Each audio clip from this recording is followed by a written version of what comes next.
Hello everyone, welcome শিহরণ।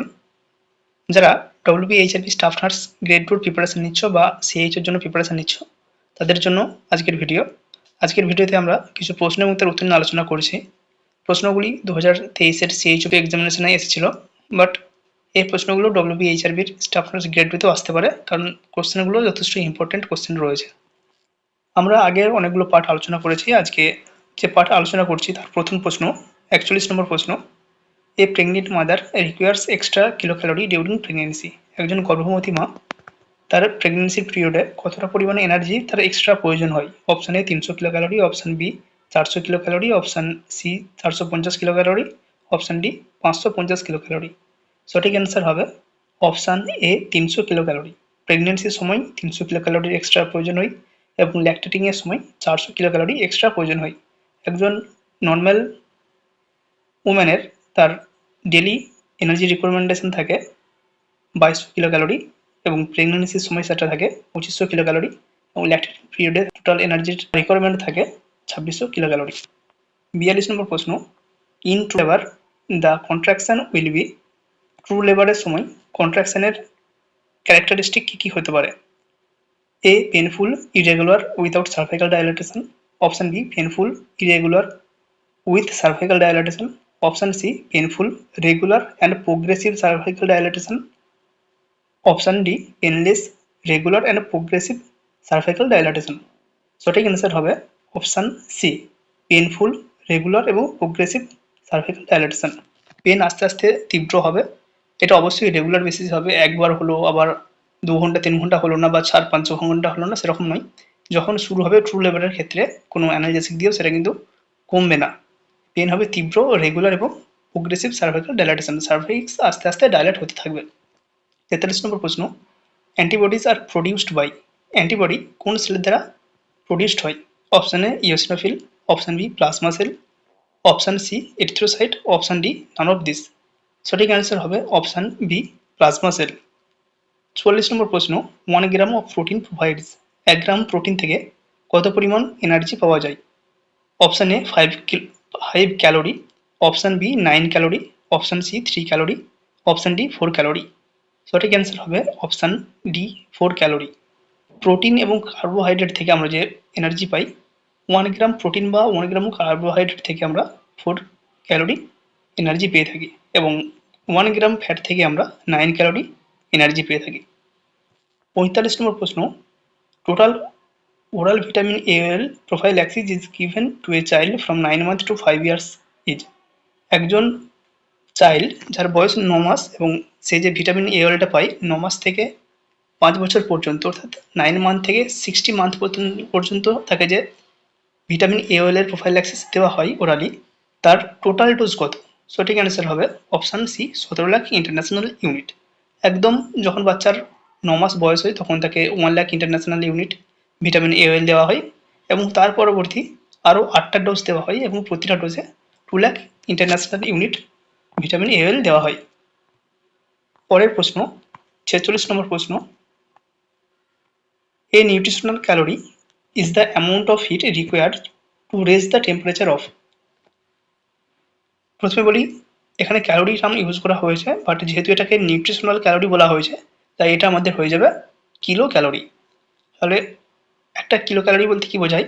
1 kilo calorie is the amount of heat required to raise the temperature of 1 kg of water by 1 degree. 1 kg জলের temperature 1 degree বাড়ানোর জন্য যে পরিমাণ energy প্রয়োজন হয় তাকে বলা হয় 1 কিলো ক্যালোরি। তাই সঠিক অ্যান্সার হবে অপশান বি।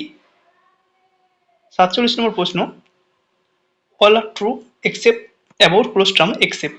কোলোস্ট্রাম সম্পর্কে এখানে সবগুলোই সত্যি একটি ছাড়া। অপশান রয়েছে rich in protein and fat, option B rich in anti infective factor, option C rich in carbohydrate, option D secretes for first few days. এখানে যে কটা টার্ম ইউজ করা হয়েছে প্রায় প্রত্যেকটাই কাছাকাছি সত্যি। এর মধ্যে যেহেতু আমাদেরকে অপশান চুজ করতে হবে সেক্ষেত্রে আমরা চুজ করব অ্যান্সার হিসেবে option C rich in carbohydrate. কার্বোহাইড্রেটও থাকে কোলেস্ট্রমে, বাট সেটা তুলনামূলকভাবে কম থাকে, অন্যান্য তুলনায় কম থাকে। প্রোটিন ফ্যাট প্রচুর পরিমাণে থাকে, অ্যান্টি ইনফেক্টিভ হিসেবে ইমিউনোগ্লোবিন বা অ্যান্টি ইনফেক্টিভ যে সমস্ত ফ্যাক্টর রয়েছে সেগুলো প্রচুর পরিমাণে থাকে এবং প্রথম কয়েকদিনই 3 থেকে 4 দিন সিক্রেট হয়, এগুলোও সত্যি। বাট রিচ ইন কার্বোহাইড্রেট যেটা ইউজ করা হয়েছে, কার্বোহাইড্রেট অতটা পরিমাণ থাকে না, থাকে তুলনামূলক কম থাকে। তাই সঠিক অ্যান্সার হবে অপশান সি। 48 নম্বর প্রশ্ন, birth weight is usually tripled by the age. একজন নিউবর্ন তার জন্মের সময় যে ওজন থাকে সেই ওজন কত দিনে 3 গুণ হয়? অর্থাৎ একটা বাচ্চা তার জন্মের সময় যদি ওজন থাকে 2 কেজি, তখন কোন সময়ে তার ওজন হবে 6 kg? Option A 6 month, option B 1 year, option C 1.5 year, option D 2 years. সঠিক অ্যান্সার হবে অপশান বি 1 ইয়ার। 1 বছর বয়সে বাচ্চার ওজন 3 গুণ হয়। 49 নম্বর প্রশ্ন, the best method of sterilising instrument is. Instrument sterilising করার জন্য বা স্টেরিলাইজ করার জন্য কোন মেথডটা সবথেকে বেশি best? Option A natural disinfection, option B chemical disinfectant, option C autoclaving, option D none of this.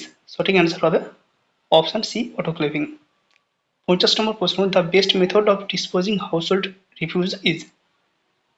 Household যে সমস্ত রিফিউজগুলো রয়েছে বা ওয়েস্ট মেটেরিয়ালগুলো রয়েছে, সেগুলো সবথেকে কোন পদ্ধতিতে বেশি ডিসপোজড করা যায়? Option A dumping, option B scavenging, option C incineration, option D none of this. এই কোশ্চেনটার অ্যান্সার আমরা অলরেডি আগেও আলোচনা করেছিলাম। সেখানে হাউসহোল্ড ইন রুরাল এরিয়া এই টার্মটা ইউজ ছিল। সেক্ষেত্রে আমরা বলেছিলাম ডাম্পিং এবং বার্নিং, এই দুটো অপশান ছিল। এখানে ডাম্পিং ইনসিনারেশন একই, এই দুটো অপশানই রয়েছে। খুব সম্ভবত অপশান এ অ্যান্সার হবে, বাট এটা তোমরা নিজেরা যাচাই করে নেবে। 51 নম্বর প্রশ্ন, chronic constipation leads to. Chronic কনস্টিপেশনের ফলে কি হতে পারে? Option A piles, option B fissure and in ano, এটা অ্যানাল হবে, option C rectal prolapsed, option D all of this. সঠিক অ্যান্সার হবে option D all of this. এখানে যে কটা অপশান বলা হয়েছে পাইলস, ফিসার, রেক্টাল প্রোল্যাপস সবই হতে পারে কারো যদি ক্রনিক কনস্টিপেশন থাকে। 52 নম্বর প্রশ্ন, tetany may result from. Tetany কী কারণে হয়ে থাকতে পারে? Option A insufficient dietary calcium, option B failure of absorption of vitamin D, option C a disturbance in parathyroid gland, option D alkalosis. সঠিক অ্যান্সার হবে option A low calcium level in blood, বা এখানে insufficient dietary calcium, এটা option ঠিক রয়েছে। আমাদের খাবারে যদি আমাদের ক্যালসিয়াম কম থাকে তাহলে আমাদের অটোমেটিক্যালি ব্লাডে ক্যালসিয়াম কম থাকবে, সেক্ষেত্রে আমাদের টিটানি হওয়ার চান্স থাকবে। প্রশ্ন নম্বর 53, pap smear is an example of. Pap smear কোন প্রিভেনশনের উদাহরণ? Option A primordial, option B primary, option C secondary, option D tertiary. সঠিক অ্যান্সার হবে অপশান সেকেন্ডারি প্রিভেনশন। সঠিক answer option C secondary prevention. 52 নম্বর প্রশ্ন, antirabies vaccine was discovered by. Antirabies vaccine কে discover করেছিলেন? Option A Robert Koch, option B Louis Pasteur, option C Alexander Fleming, option D Ronald Ross. সঠিক answer হবে option B Louis Pasteur. Louis Pasteur antirabies vaccine আবিষ্কার করেছিলেন, Alexander Fleming penicillin আবিষ্কার করেছিলেন এবং Ronald রস ম্যালারিয়ার প্যারাসাইট আবিষ্কার করেছিলেন। 55 নম্বর প্রশ্ন, dental caries are caused due to the deficiency of. Option A fluorine, option B chlorine, option C chloroquine, option D chloramine. Dental caries কী কারণে হয়ে থাকে? অবশ্যই অপশান এ ফ্লুরিনের অভাবের জন্য ডেন্টাল ক্যারিজ হয়ে থাকে।